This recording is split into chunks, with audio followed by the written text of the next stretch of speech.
이사야 5장입니다. 이사야 5장 1절부터 7절까지의 말씀 같이 살펴보도록 하겠습니다. 이사야 5장 1절부터 7절까지 말씀입니다. 제가 하나님 말씀 받들어 읽도록 하겠습니다. 내가 나의 사랑하는 자를 위하여 노래하되 나의 사랑하는 자의 포도원을 노래하리라. 나의 사랑하는 자에게 포도원이 있으며 심히 기름진 사내로다. 땅을 파서 돌을 제하고 극상품 포도나무를 심었었도다. 그 중에 망대를 세웠고 그 안에 술틀을 팠었도다. 좋은 포도 맺기를 바랐더니 들포도를 맺혔도다. 예루살렘 거민과 유다 사람들아, 구하노니 이제 나와 내 포도원 사이에 판단하라. 내가 내 포도원을 위하여 행한 것 외에 무엇을 더할 것이 있었으랴. 내가 좋은 포도 맺기를 기다렸거늘 들포도를 맺힘은 어찌 민고. 이제 내가 내 포도원에 어떻게 행할 것을 너희에게 이르리라. 내가 그 울타리를 걷어 먹힘을 당케 하며 그 담을 헐어 짓밟히게 할 것이요 내가 그것으로 황묵케 하리니 다시는 가지를 자름이나 복을 돋우지 못하여 진려와 형극이 날 것이며 내가 또 구름을 명하여 그 위에 비를 내리지 말라 하리라 하셨으니 대저 만군의 여호와의 포도원은 이스라엘 족속이요 그의 기뻐하시는 나무는 유다 사람이라. 그들에게 공평을 바라셨더니 도리어 포악이요 그들에게 의로움을 바라셨더니 도리어 부르짖음이었도다. 아멘. 하나님의 말씀입니다. 수요예배 참석하신 모든 분들 환영하고 또 축복합니다. 오늘은 우리의 들포도는 무엇인가 라는 제목을 가지고 함께 하나님 말씀 살펴보도록 하겠습니다. 저희가 이제 지난 시간에 하나님께서 이제 유다와 예루살렘의 백성들에 대하여 선포하시는 그 하나님의 말씀을 이제 살펴보았었는데요. 하나님께서 이제 유다와 예루살렘 백성들을 이제 심판하시는 그 이유가 무엇이라고 저희가 살펴봤던 겁니까? 이사야 3장 8절 말씀으로 한번 가서 보시면요. 예루살렘이 멸망하였고 유다가 엎드러졌음은 그들의 언어와 행위가 여호와를 거스려서 그 영광의 눈을 촉범하였음이라. 여기 보시면 유다 백성들의 언어, 이 언어뿐만 아니라요. 또 뭡니까? 행위 뭘 말하는 겁니까? 그들의 삶의 모습. 이제 저희가 여기서 좀 한 가지 더 살펴봐야 되는 게 뭐냐 하니까 하나님께서는 이 신앙생활을 하고 있는 저희의 삶의 모습에도 관심을 가지고 계시다라는 이런 부분이요. 저희가 하나님의 말씀을 대할 때 이제 두 가지 중요한 것이 있지 않습니까? 믿음과 또 뭡니까? 행함이라는 부분인데요. 당연히 이 믿음의 부분은 저희가 이제 신앙생활을 함에 있어서 정말 중요한 이제 그런 부분입니다. 믿음으로 구원을 얻는다 분명히 말씀을 하셨으니까요. 그러나 또 성경을 저희가 이제 가만히 살펴보면 이 행함의 문제에 있어서도 성경이 절대로 가벼이 여기지 않더라라는 것을 이제 저희가 보게 됩니다. 이 행함을 강조한다라는 것이 어떤 그런 행위 구원 이런 것을 이제 이야기하는 것이 아니라요. 이 행함이라는 것이 무엇이겠습니까? 구원받은 자의 마땅히 어떻게 살아가야 되는 그런 어떤 모습들이요. 성경을 보면 분명히 이 부분을 이제 강조하고 있는 것을 저희가 보게 되는데요. 저희가 최근에 이제 주일 예배 때마다 룻기 말씀을 살펴보고 있는 것 아니겠습니까? 어떻게 본다면 이 룻기에 등장하는 그 인물들도요, 다 이런 어떤 그 바른 행함을 하고 있는 사람들이다라고 생각을 해볼 수 있을 것 같아요. 룻도 그러했고요. 그런가 하면 보아스의 경우도 이제 마찬가지인 것 아니겠습니까?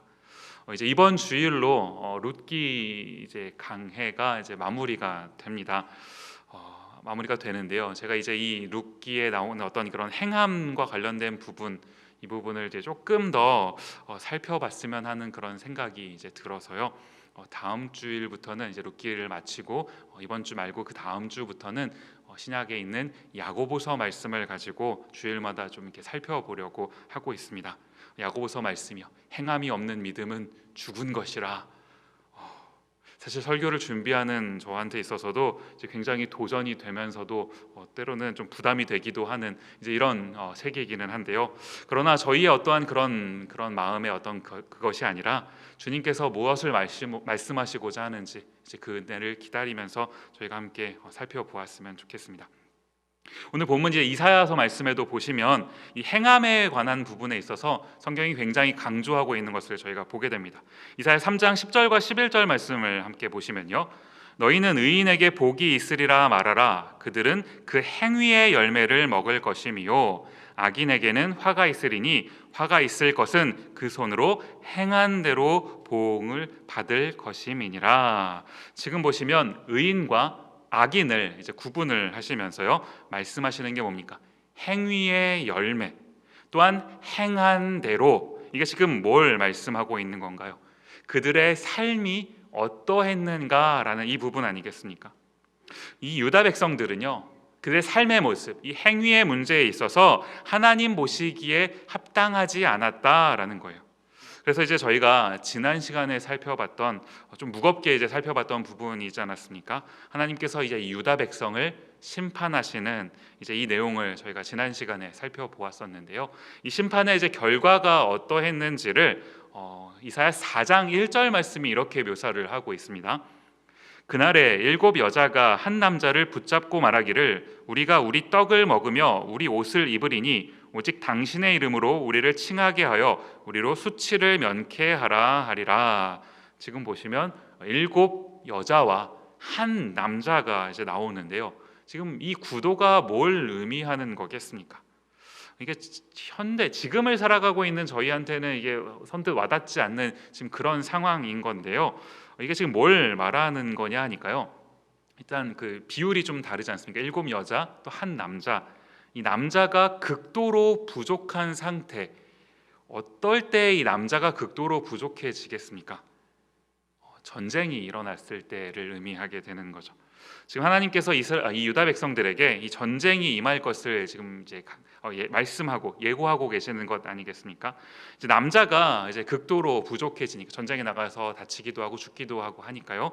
남자가 극도로 부족해지니까 이제 이 당시 여자들에게 있어서 정말 가장 중요한 것 중에 하나가 이제 뭐냐 하니까 남자와 결혼을 통해서 어떤 출산, 그래서 이제 대를 이어가는, 세대를 이어가는 이거요.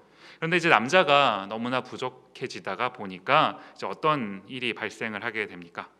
1절 내용 이렇게 쭉 보시면요, 우리가 우리의 떡을 먹으며 우리의 옷을 입을 테니까, 내가 알아서 좀, 내가 다 먹고 뭐 입고 하는 거는 내가 알아서 다 어떻게 해볼 테니까 오직 당신의 이름으로 우리를 칭하게 하여. 무슨 말입니까? 내가 누군가의 아내라는 이제 그런 말을 들을 수 있도록, 그런 어떤 그 대접을 받을 수 있도록 그렇게만 해달라, 이것만 좀 해달라, 이렇게 해서라도 수치를 면케해달라. 지금의 이 관점을 읽으시면 안 되고요. 이 이사야 당시에 이 당시의 어떤 관점을 읽으셔야 이게 좀 이해가 되는 부분 아니겠습니까?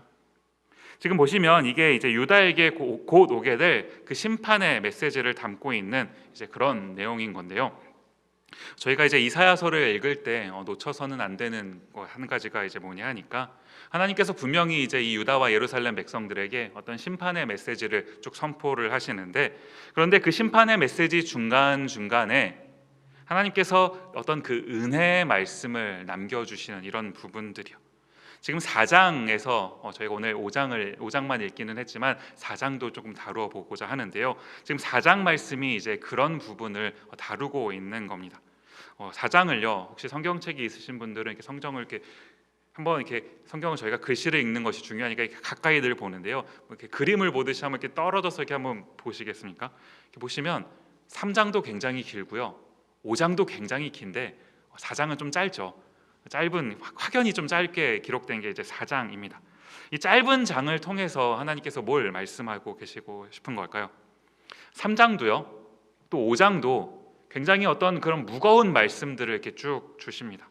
그런데 그 가운데 4장이라고 하는 이 짧은 메시지를 삽입해 놓으시면서 하나님께서 뭘 말씀하고 싶으시냐 하니까요, 이러한 무거운 심판 가운데에서도 은혜를 베풀기를 원하시는 그런 하나님의 마음, 이것을 4장을 통해서 말씀하고 계시더라라는 겁니다. 이사야 4장 2절 말씀을 보시면요, 그날에 여호와의 싹이 아름답고 영화로울 것이요 그 땅의 소사는 이스라엘의 피난한 자를 위하여 영화롭고 아름다울 것이며. 그날에, 지금 말하고 있는 그날이 어떤 날입니까? 이제 유다 백성들이 하나님의 심판을 받게 되는 지금 그날을 의미하는 건데요.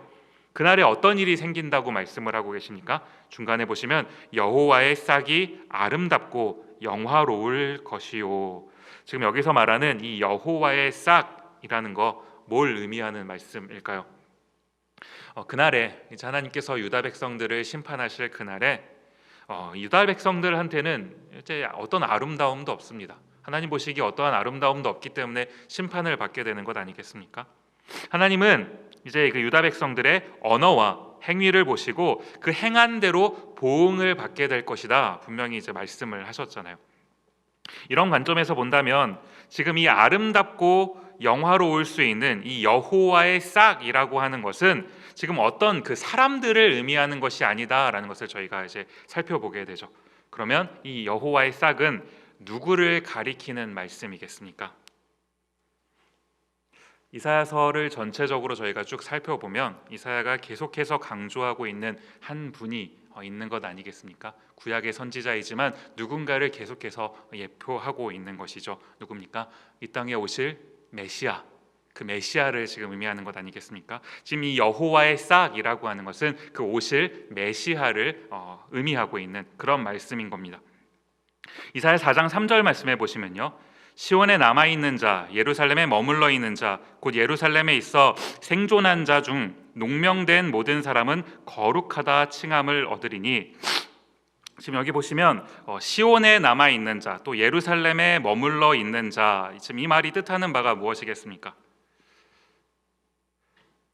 비록 이제 심판이 오는 날이 이제 오게 되는 거지만 그 가운데서 시온과 예루살렘에 있고 또 중간에 보시면 농명된 이렇게 지금 표현이 되어 있는데 이 말 무슨 말이냐 하니까요, 기록된 이제 이런 말씀이거든요. 기록된 자, 이 기록된 자가 무엇을 의미하는 거겠습니까? 이제 이 부분을 묵상을 하고 있는데 문득 그 모세의 이야기가 생각이 났어요. 출애굽기 32장에 가서 보시면요, 출애굽기 32장 31절과 32절 말씀입니다.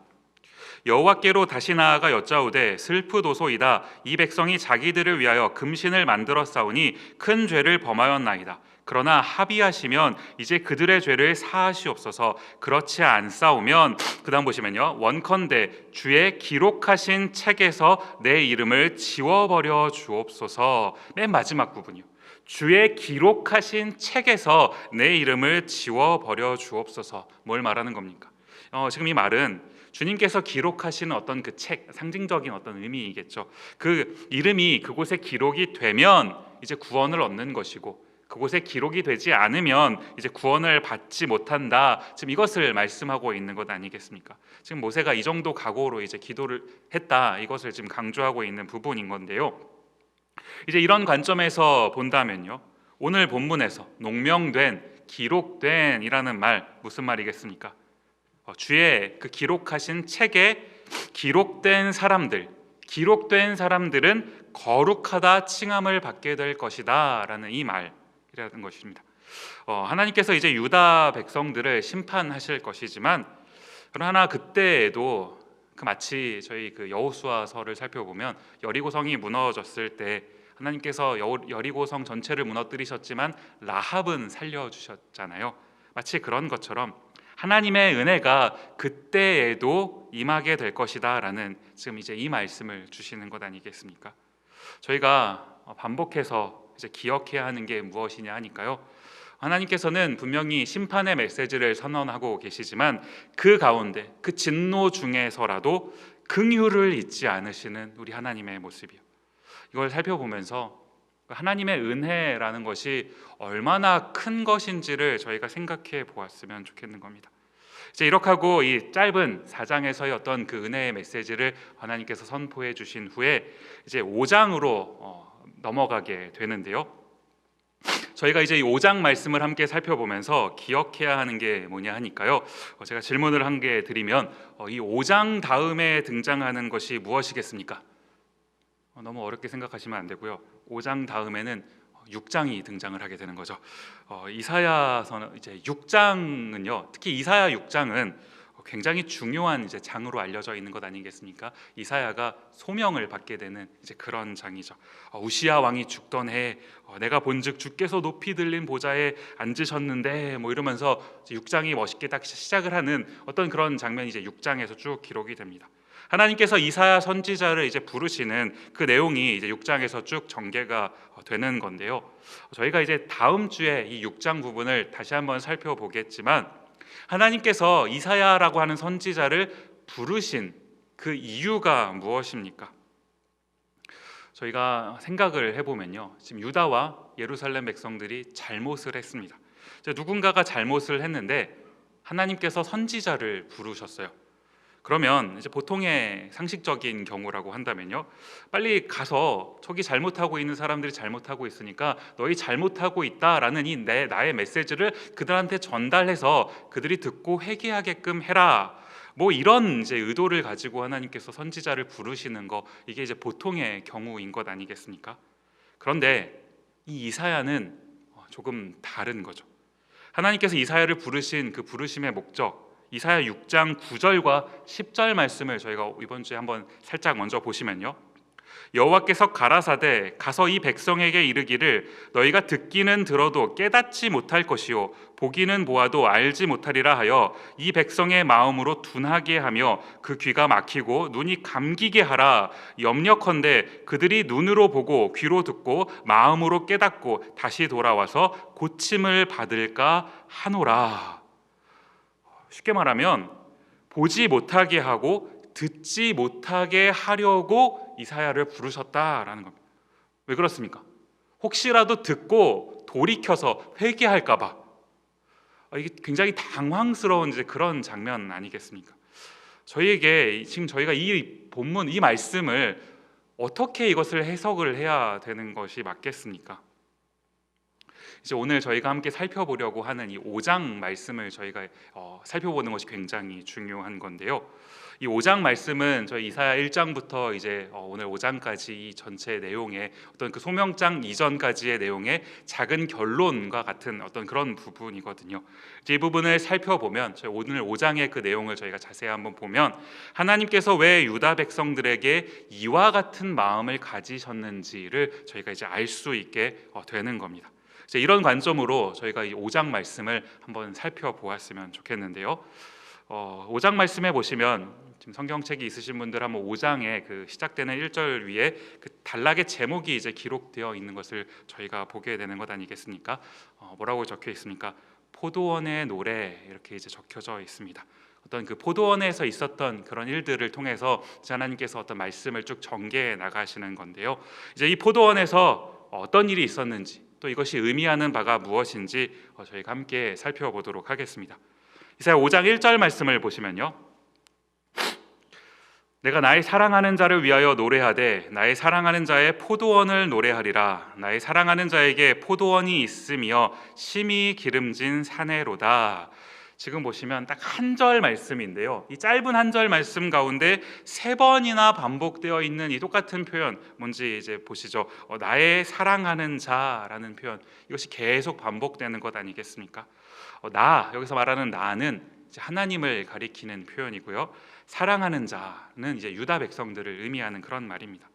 하나님께서 지금 이 유다 백성들을 사랑하시는데 얼마나 사랑하시냐 하니까, 지금 나의 사랑하는 자, 나의 사랑하는 자, 이 표현을 계속해서 반복하실 만큼 이 다소 부자연스러울 정도로, 이렇게까지 해서라도 내가 이 백성을 사랑하고 있다라는 것을 강조하고 싶으신 이런 하나님의 마음이요. 사랑하시니까, 유다 백성들을 사랑하시니까 어떻게 하시는 겁니까? 1절 맨 마지막에 보시면 심히 기름진 사내로다.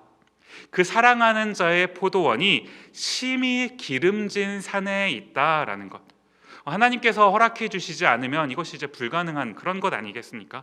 하나님께서 그 사랑하시는 유다 백성들을 위해서 그들의 포도원을 다른 어떤 것이 아니라 심히 기름진 산 위에 두셨다라는 거예요. 그러는가 하면 2절 말씀을 이어서 계속 보시면요, 땅을 파서 돌을 제하고 극상품 포도나무를 심었었도다. 그 중에 망대를 세웠고 그 안에 술투를 팠었도다. 좋은 포도 맺기를 바랐더니 들포도를 맺혔도다. 지금 보시면 하나님을 마치 어떤 농부처럼 이제 묘사하시는 것 아니겠습니까? 농부이신 하나님께서요, 이제 어떤 일을 하시는 건가요? 땅을 파서 돌을 제하고, 저는 이 농사라는 걸 지어본 적이 없어서 설교를 준비하는데도 이게 도대체 뭘 의미하는 걸까 이제 감은 오지만 이게 확 와닿지는 않은, 그러나 그냥 한번 생각을 이렇게 해본 겁니다. 땅을 파고 돌을 제하고 또 농사를 짓기 위한 그런 기초 작업 같은 것 아니겠습니까? 이 기초 작업을 잘 해 놓으면 이제 그 다음 과정이 순조롭게 가는 거고요. 그렇지 않으면 이제 어려움이 찾아올 거고 할 테니까요. 하나님께서 지금 이 일을 하셨다라는 겁니다. 하나님께서 그 사랑하시는 자를 위해서 애써서 지금 이 일, 땅을 파고 돌을 제하는 이 일들을 감당하고 계셨다라는 거예요. 이제 그 모든 기초 작업이 끝난 다음에 하나님께서 어떻게 하신 겁니까? 2절 중간 말씀을 이렇게 보시면요, 극상품 포도나무를 심었었도다. 저는 이 장면을 이렇게 가만히 보는데 하나님의 그 꿈을 한번 생각해 보게 되었어요. 하나님께서 세상을 창조하셨을 때, 이제 저희가 지난번에도 한번 이 부분 나누어 봤었지만요, 다른 모든 것들, 하나님께 창조하신 다른 모든 것들 누구를 위해 만드신 겁니까? 우리 인간을 위해서요. 우리 인간이, 하나님의 그 형상을 닮은 우리 인간이 가장 잘 살 수 있도록 그 모든 것을 주님께서 예비해 놓으셨던 것 아니겠습니까? 하나님의 형상을 닮은 피조물, 오늘의 그 본문의 표현대로 한번 바꾸어 보자면 극상품이요. 극상품. 하나님의 형상을 닮은 우리가 하나님의 형상을 닮은 사람들을 하나님 말씀대로 생육하고 번성하게 해서 온 땅이 이 극상품 열매들로, 하나님의 형상을 닮은 사람들로 가득하도록 하는 그런 하나님이 꿈꾸시는 어떤 그런 세상. 그런데 우리 인간의 죄 때문에 이것이 깨어진 것 아니겠습니까? 그 죄의 결과가 지금 성경 가운데 계속해서 이어지게 되는 건데요, 오늘 본문의 유다도 마찬가지 아니겠습니까? 2절 마지막에 보시면요, 이 죄의 결과를 어떻게 묘사합니까? 들포도를 맺혔도다. 말씀을 이렇게 준비하면서 이 들포도라고 하는 것이 무엇인지 한번 이렇게 쭉 찾아보니까요, 어떤 분은 이렇게 말씀하시더라고요. 이게 머루다.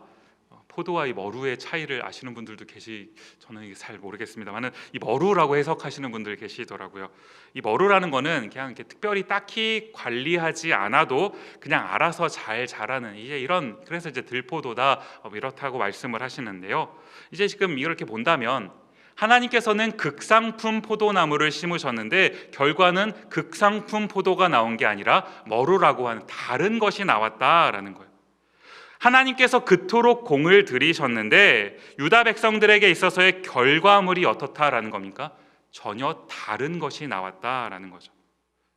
하나님께서 이제 이런 유다 백성들에게 말씀하십니다. 5장 3절 말씀에 보시면요, 예루살렘 거민과 유다 사람들아 구하노니 이제 나와 내 포도원 사이에 판단하라. 무슨 말입니까? 너가 한번 보고 직접 한번 판단해 보라, 말해 보라는 거예요. 4절 말씀 이어서 보시면요, 내가 내 포도원을 위하여 행한 것 외에 무엇을 더할 것이 있었으랴? 내가 좋은 포도 맺기를 기다렸거늘 들포도를 맺힘은 어찌민고. 하나님께서는 좋은 포도나무, 어떤 그 열매를 기대하시고 극상품 포도를 심으셨는데 지금 이런 들포도가 나오는 거, 이게 지금 뭘 의미하고 있는 거겠습니까?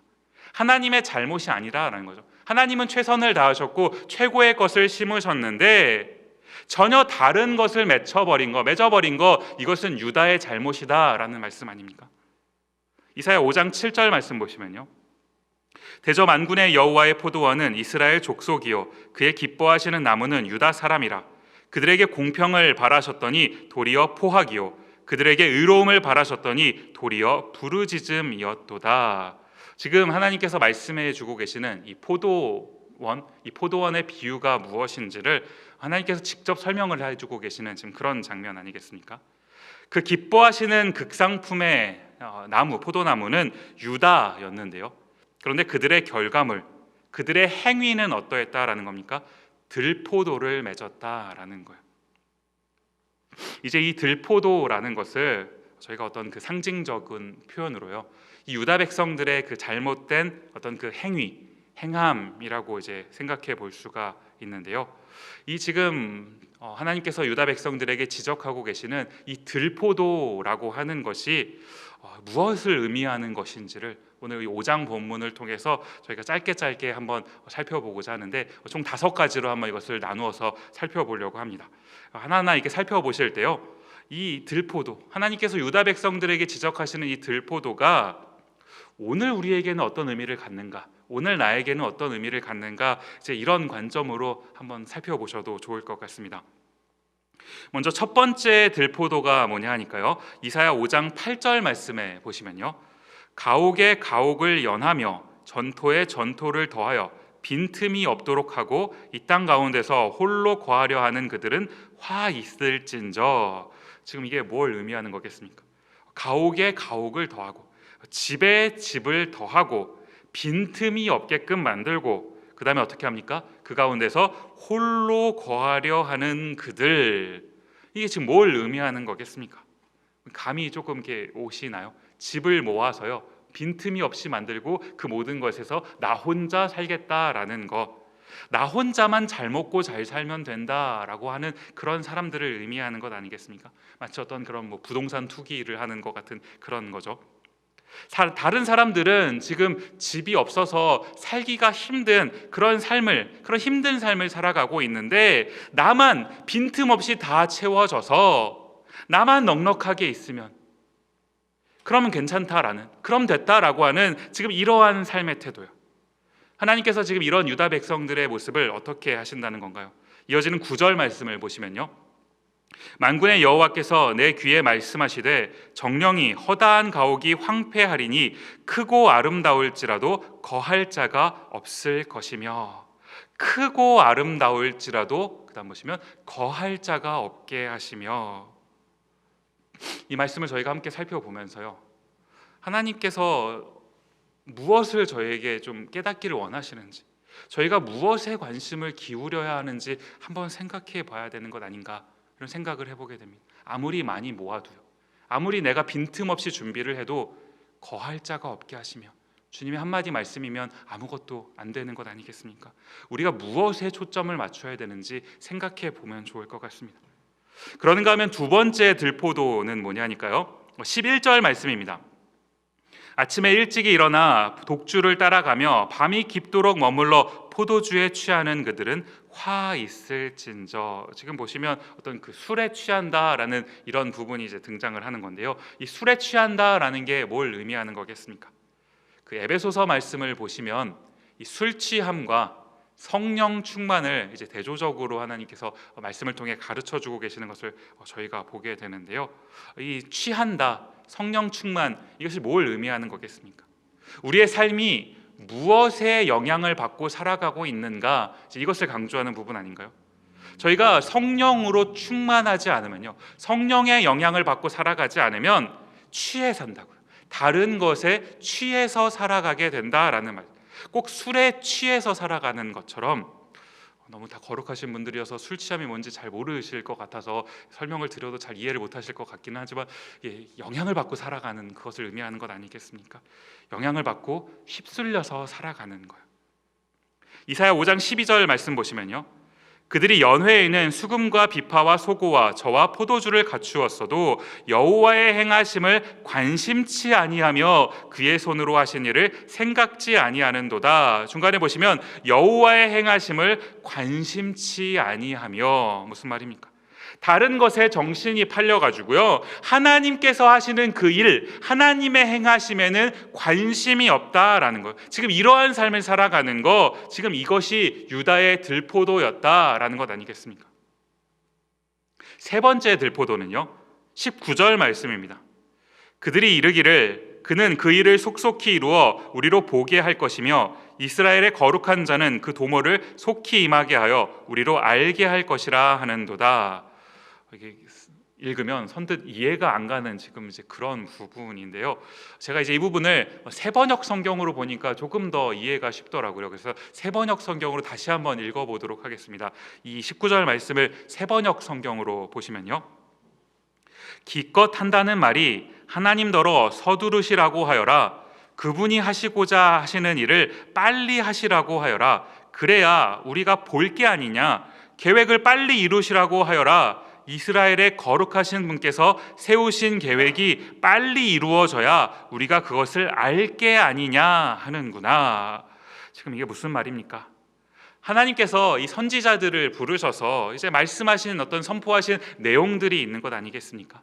심판의 메시지를 이제 당신의 사랑하시는 백성들에게 하셨어요. 그런데 심판의 메시지를 전하셨지만 그 가운데서도 여전히 길이 참으십니다. 왜요? 그 사랑하시는 백성들이 돌아오도록 하고 싶으셔서요. 그 은혜를 주시고자 하는 그 마음 때문에. 그런데 지금 이 유다 백성들이 하는 말이 지금 하나님께서 심판하신다고 하시더니 그 일이 빨리 진행이 안 되는 거를 보니까 진짜로 하나님이 그 일을 하시는 거 맞냐? 하나님이 좀 빨리빨리 일을 좀 하라고 하셔라, 해봐라. 일종의 하나님을 조롱하고 있는 지금 그런 장면 아닙니까? 지금 이스라엘 백성들, 어떤 유다 백성들, 이 사람들의 이러한 모습에도 불구하고 참아주시는 그 하나님의 은혜를 조롱거리로 만들어버리는 지금 이런 장면이에요. 그런가 하면 네 번째 들포도는 무엇입니까? 20절 말씀인데요. 악을 선하다 하며 선을 악하다 하며 흑암으로 광명을 삼으며 광명으로 흑암을 삼으며 쓴 것으로 단 것을 삼으며 단 것으로 쓴 것을 삼는 그들은 화 있을진저. 지금 보시면 어떤 그 가치의 역전, 가치 전도가 일어나는 것을 저희가 이제 보게 되죠. 분명히 어떤 기준이 있어야 되는 건데 지금 기준이 완전히 뒤바뀌어 버리는 그런 것을 말하는 것 아닙니까? 분명히 악인데 그런데 선이래요. 사실 지금 일어나고 있는, 저희가 경험하고 있는 이 땅 가운데, 지금 이 시대 가운데 일어나고 있는 일들도 마찬가지 아니겠습니까? 순리로 써야 될 일들을 영리로 바꾸어서 쓰는 일들, 지금 우리가 경험하고 있는 그런 일들 아닌가요? 왜 이런 일들이 일어납니까? 21절 말씀에 보시면요, 스스로 지혜롭다 하며 스스로 명철하다 하는 그들은 화 있을진저. 이 일이 왜 일어난다는 겁니까? 스스로 지혜롭다고 생각하는 거예요. 하나님을 경외하고 하나님의 말씀을 따라가는 것이 지혜인데 그 지혜의 자리에 하나님이 아닌 내가 가 있으니까, 내 뜻대로 하다가 보니까 지금 이와 같은 일들이 일어난다라는 것 아니겠습니까? 마지막 다섯 번째 들포도를 저희가 살펴보면요, 23절 말씀입니다. 그들은 뇌물로 인하여 악인을 의롭다 하고 의인에게서 그 일을 빼앗는도다. 중간에 보시면 뇌물이라는 표현이 이제 등장을 하는데요, 무엇을 말하겠습니까? 뇌물이라는 거요, 나한테 이득이 된다면, 내가 그것을 통해서 무언가를 얻을 수만 있다면 뭐 악한 거 의롭다고 뭐 한번 말해주는 것쯤이야.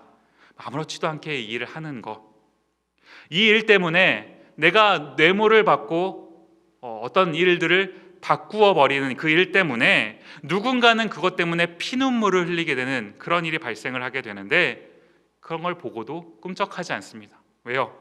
나한테 뇌물이 들어왔으니까, 나는 내 걸 챙겼으니까요. 지금 이와 같은 모습들, 오늘 5장에서요 하나님께서 이 유다 백성들의 이와 같은 모습을 지적하시면서 한마디로 이것을 요약하시는 것을 이제 저희가 보게 되는데요, 24절 하반절 말씀입니다. 그들이 만군의 여호와의 율법을 버리며 이스라엘의 거룩하신 자의 말씀을 멸시하였음이라. 유다 백성들 누굽니까?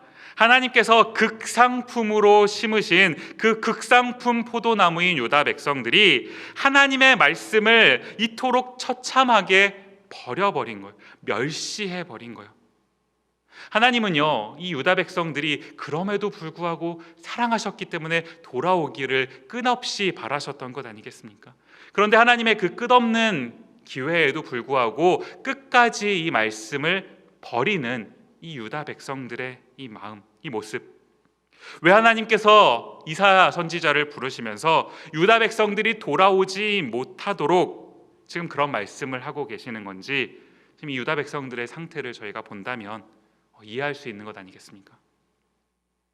정말 답이 없는 이 유다 백성들의 모습을 이제 저희가 살펴보게 되는데요, 그런데 이 본문에 나오는 유다 백성들을 손가락질만 할 수만은 없는 게, 사실 저희의 모습도 크게 다르지 않다라는 게 말씀을 준비하는 내내 계속 생각이 들더라고요.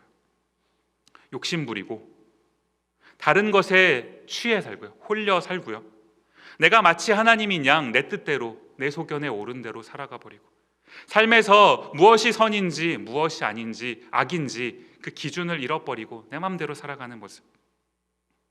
은혜라는 건요, 우리의 모습이 얼마나 답이 없는지 이것을 저희가 이제 제대로 인식하게 됐을 때 그때 은혜가 무엇인지를 저희가 제대로 깨닫게 되는 것 아니겠습니까?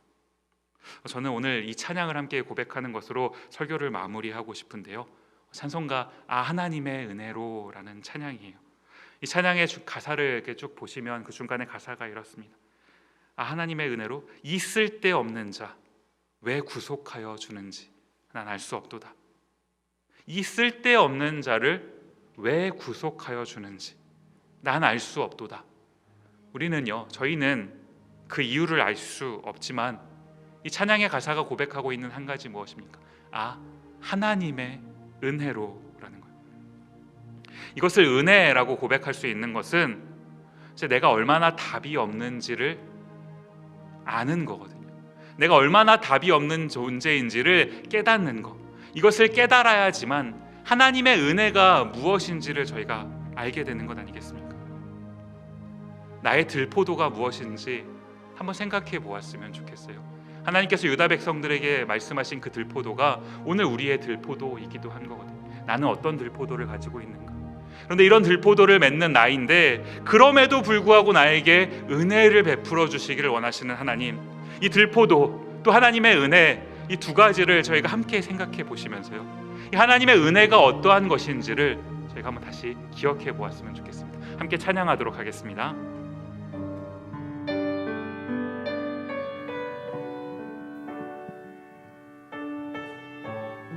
함께 고백하며 찬양합니다.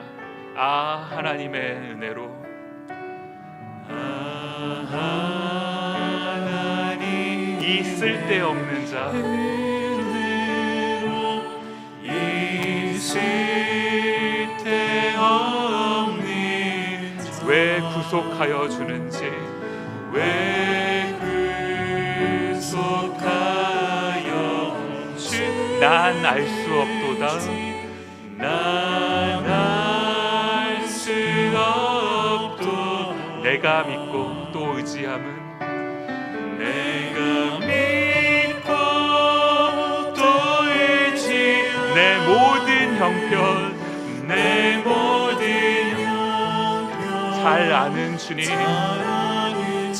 늘 돌보아 주실 것을 늘 돌보아 주실 것 나는 확실히 아네. 나는 확실히 1절 가사로 한 번 더 고백하며 찬양합니다. 하나님의 은혜로 하나님의 있을 데 없는 자 있을 데 없는 왜 구속하여 주는지 왜 구속하여 주는 난 알 수 없도다. 난 알 수 없도 내가 믿고 또 의지함을 내가 믿고 또 내 모든 형편 잘 아는 주님 내 모든 형편 잘 아는 늘 돌보아 주실 것을 늘 돌보아 주실 것 나는 확실히 아네. 나는 확실히 아네. 안주를 계속해 주시면서요 저희 잠시 같이 눈을 감고 기도하는 시간 갖도록 하겠습니다. 하나님께서 이사야서 말씀을 통해서 지금 유다와 예루살렘 백성들에게 선포하시는 말씀 계속해서 말씀하시고자 하는 그 말씀이 사실은 오늘 우리에게도 해당되는 말씀임을 저희가 살펴봅니다. 오늘 말씀 기억하시면서 나의 들포도가 무엇인지 한번 생각해 보셨으면 좋겠어요. 하나님께서 우리를 극상품 포도나무로 심으셨는데 그런데 그 하나님의 말씀에 온전히 반응하지 못하고 온전히 순종하지 못하고 들포도를 맺어버린 우리의 모습, 하나님 앞에서 얼마나 이것이 처참한 모습인지, 이것이 얼마나 큰 죄인지를 저희가 생각해 보았으면 좋겠습니다. 그런데 그럼에도 불구하고, 저희의 모습이 이러함에도 불구하고 내 모든 형편을 다 아시는 그 주님께서 은혜로, 또 은혜로 나에게 찾아와 주셔서 기회를 주시는 것, 이 하나님의 은혜는 또 얼마나 크신 것인지를 저희가 이 두 가지를 함께 살펴볼 때, 나의 들포도, 그럼에도 불구하고 베풀어 주시는 하나님의 은혜, 이 두 가지 가운데서 하나님 나의 모습을 살펴봅니다. 하나님의 은혜를 살펴보고 나의 모습을 살펴봅니다. 주님, 오늘 이 시간 내가 하나님의 은혜에 반응하여서 나의 삶이 다시금 교정되기를 원합니다. 내가 들포도를 맺는 삶이 아니라 극상품 포도를 맺는 그러한 삶 살아갈 수 있게 없어서, 내가 아니라 하나님께서 나에게 허락하셨으니 그렇게 살 수 있을 줄 믿습니다. 그 주님의 은혜를 구하면서 잠시 기도하며 나아갔으면 좋겠습니다. 함께 기도하도록 하겠습니다. 고마우신 아버지 하나님, 하나님께서 우리에게 극상품 포도나무를, 하나님 우리를 그렇게 심어주셨는데, 아버지 하나님 말씀에 온전히 반응하지 못하고 그 모습 그대로 살아가지 못하고 들포도를 맺어버린 오늘 우리의 모습을 봅니다. 아버지 하나님, 이 모습이 얼마나 주님 앞에서 부끄러운 모습인지, 죄악된 모습인지, 오늘 우리의 형편과 우리의 처지가 얼마나 처참한지를 생각해 봅니다. 그러나 아버지 하나님, 이런 저희의 모습에도 불구하고 다시금 저희를 불러주셔서 아버지 하나님 말씀을 듣게 하시고 저에게 은혜를 베푸시고자 하는 그 주님의 마음을 저희가 깨닫기를 원합니다. 주여, 은혜를 허락하여 주셔서 우리의 삶이 교정되게 하옵소서. 다시금 주님께로 돌아갈 수 있게 하여 주시옵소서. 아버지 하나님, 주님 하나님 심으신 그대로 극상품의 포도를 맺을 수 있는 그러한 삶 살 수 있게 하여 주시옵소서. 나의 모습이 아니라, 나의 능력이 아니라, 나의 형편이 아니라 오직 하나님의 은혜로 그렇게 살아갈 수 있음을 아버지 하나님 이 시간 믿고 고백하오니, 주님 그렇게 살 수 있도록 은혜를 더하여 주시옵소서. 고마우신 아버지 하나님 감사합니다. 오늘 이사야 5장 말씀을 함께 살펴봅니다.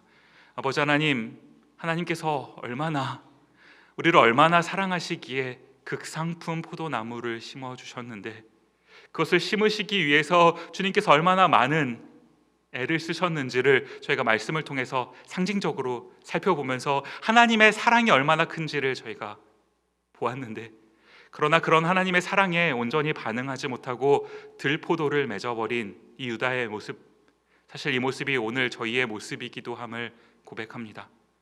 아버지 하나님께서 허락하신 삶 가운데서 극상품 포도나무는커녕 들포도를 맺어버리는, 주님, 저희가 그러한 삶을 살아가고 있음을 정직하게 고백합니다. 아버지 하나님, 저에게 은혜를 허락하여 주셔서 저희 삶을 돌이켜주시고 저희 삶이 다시금 돌이켜져서 아버지께서 처음 말씀하신 것, 처음 심으셨던 대로 극상품 포도를 심을 수 있는 그러한 삶 살게 하여 주옵소서. 저희의 어떤 능력이나 저희의 어떠함으로 그것이 되는 것이 아니라 오직 하나님의 은혜로 그것이 가능함을 믿고 주님의 은혜를 구하며 살아가는 저희가 되게 하여 주시옵소서. 주님께서 저희를 인도해 주실 줄을 믿습니다. 감사드리옵고 예수님 이름으로 기도드립니다. 아멘. 저희 주기도문으로 예배 마치도록 하겠습니다. 하늘에 계신 우리 아버지여, 이름이 거룩히 여김을 받으시오며 나라의 임하옵시며 뜻이 하늘에서 이룬 것 같이 땅에서도 이루어지이다. 오늘날 우리에게 일용할 양식을 주옵시고 우리가 우리에게 죄 지은 자를 사하여 준 것 같이 우리 죄를 사하여 주옵시고 우리를 시험에 들게 하지 마옵시고 다만 악에서 구하옵소서. 대개 나라와 권세와 영광이 아버지께 영원히 있사옵나이다. 아멘.